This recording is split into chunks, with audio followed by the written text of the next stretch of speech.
मल्हार माऊली लोकदैवताची कथा.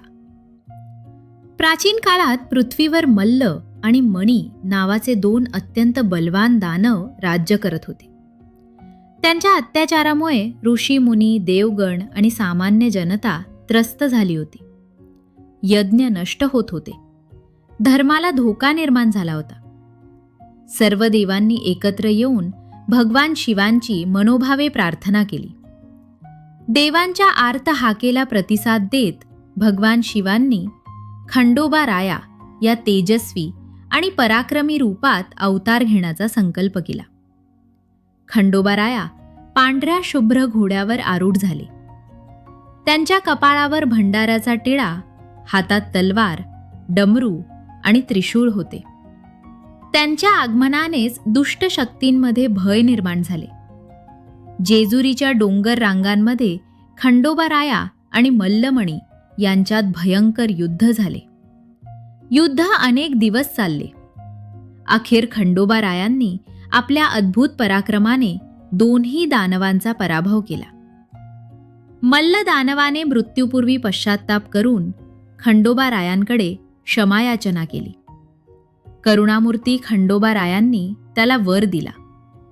माझ्या पूजेत तुझे नाव सर्वप्रथम घेतले जाईल. म्हणूनच आजही खंडोबा पूजेत मल्लमणी हे नाव आधी घेतले जाते. हे खंडोबा रायांच्या दयाळू स्वभावाचे प्रतीक मानले जाते. खंडोबा रायांच्या दोन प्रमुख पत्नी होत्या, म्हाळसा आणि बाणाई.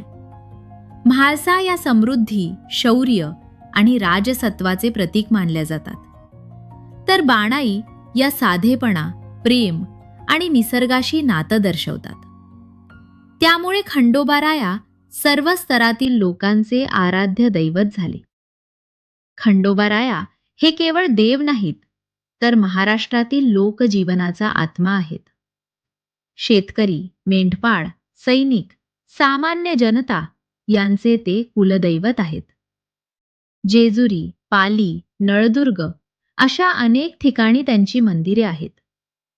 माघ पौर्णिमा, चंपाषष्ठी, सोमवती अमावस्या या दिवशी मोठ्या श्रद्धेने त्यांची पूजा केली जाते.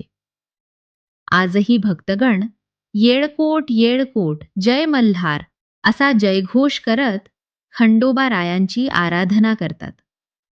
भक्तांच्या श्रद्धेतूनच खंडोबा राया आजही जिवंत आहेत.